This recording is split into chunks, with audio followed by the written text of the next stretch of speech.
Welcome to SRS spoken English classes. మనం ఈరోజు ఈ స్పోకెన్ ఇంగ్లీష్ క్లాసెస్లో గతంలో జరిగిన విషయాలను ఏ విధంగా మాట్లాడాలి, మనం ఎదుటివారితో గతంలో జరిగిన విషయాల గురించి ఏ విధంగా మాట్లాడాలి అనే విషయాల గురించి ఈరోజు క్లాస్లో పూర్తిగా తెలుసుకుందాం. ఈ వీడియో చూసే ముందుగా ఎవరైతే ఖచ్చితంగా మేము ఇంగ్లీష్ మాట్లాడాలి, ఫ్లూయెంట్గా మాట్లాడాలి అన్న వాళ్ళు ఖచ్చితంగా ఈ వీడియోను పూర్తిగా చూడండి. మీకు ఖచ్చితంగా ఈ వీడియో చూసినందుకు సాటిస్ఫై అవుతారు. అదేవిధంగా మనకు ఈ వీడియో క్లాస్లో ఏ విధంగా మాట్లాడాలి, ఏ వర్డ్స్ మనం ఎట్లా మాట్లాడాలి అనేది కూడా మనకు ఉంటుంది. అదేవిధంగా మీరు నాతో పాటు కూడా మీరు కూడా ఒకసారి గట్టిగా మాట్లాడడానికి ప్రయత్నించండి.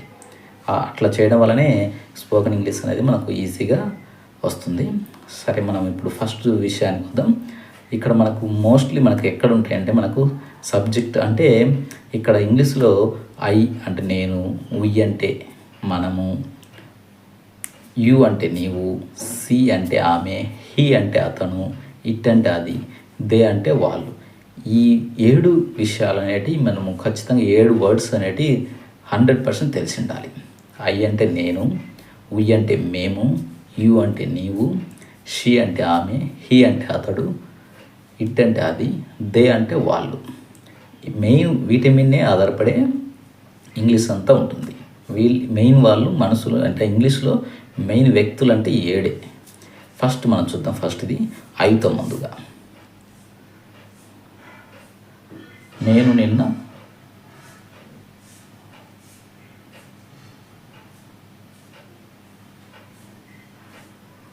నిన్న పెళ్ళికి వెళ్ళాను అంటే నిన్న జరిగిపోయిన యాక్షన్ కాబట్టి ఐ వెంట్. ఇక్కడ మనము ఐ వెంట్ అని వాడినాం. చూడండి, మామూలుగా వెళ్ళడానికి గో అంటాం, కాకపోతే పాస్ట్లో జరిగిన విషయం ఉంది కాబట్టి ఇక్కడ ఐ వెంట్ అని వాడినాం. I went to marriage yesterday. ఒకసారి పలకండి, I went to marriage yesterday. ఈ విధంగా మాట్లాడాలి. ఇక్కడ ఐ ఎందుకు వాడినామంటే నేను అనే దాని గురించి ఉంది కాబట్టి ఇక్కడ ఐ వాడినాం. నెక్స్ట్ లైన్లో చూడండి, మేము నిన్న ఉదయం వచ్చాము. ఇక్కడ మేము అన్నాం అంటే మేము అంటే వి. మామూలుగా రావటాన్ని ఏమంటాం, కమ్ అంటాం, కానీ పాస్ట్ యాక్షన్ కాబట్టి ఇది కేమ్ అని వాడినాం. ఇక్కడ వి came yesterday morning.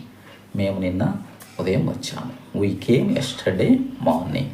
First we came వరకు మాట్లాడాలి, తర్వాతది ఎస్టర్డే మార్నింగ్ అనేది తర్వాత మాట్లాడాలి. First we came yesterday morning. ఈ విధంగా మనము మాట్లాడాలి. నెక్స్ట్ చూసినట్లయితే నీవు నిన్న బిర్యానీ తిన్నావు.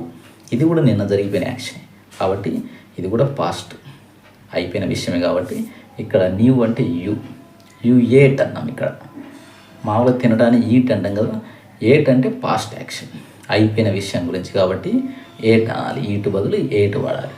You ate biryani yesterday. You ate biryani yesterday. ఒకవేళ నిన్న మామిడి పండు తిన్నావు అనుకో, యు ఏట్ మ్యాంగో ఎస్టర్డే.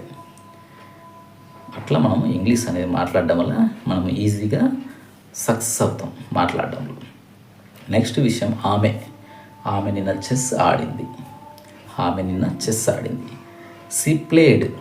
మామూలుగా ప్లే అంటాం కానీ అయిపోయిన విషయం కాబట్టి ఇక్కడ సి ప్లేడ్. ఫస్ట్ ఏమని పలకాలి, she played chess yesterday. She played chess yesterday. ఈ విధంగా మాట్లాడాలి. నెక్స్ట్ ఇది అతను నిన్న వంట చేశాడు. అతను అంటే హీ. వంట చేయడానికి కుక్కుడు అంటాం, అందుకని హీ కుక్కుడు. పాస్ట్ యాక్షన్ కాబట్టి he cooked food yesterday. He cooked food yesterday. ఈ విధంగా మాట్లాడాలి.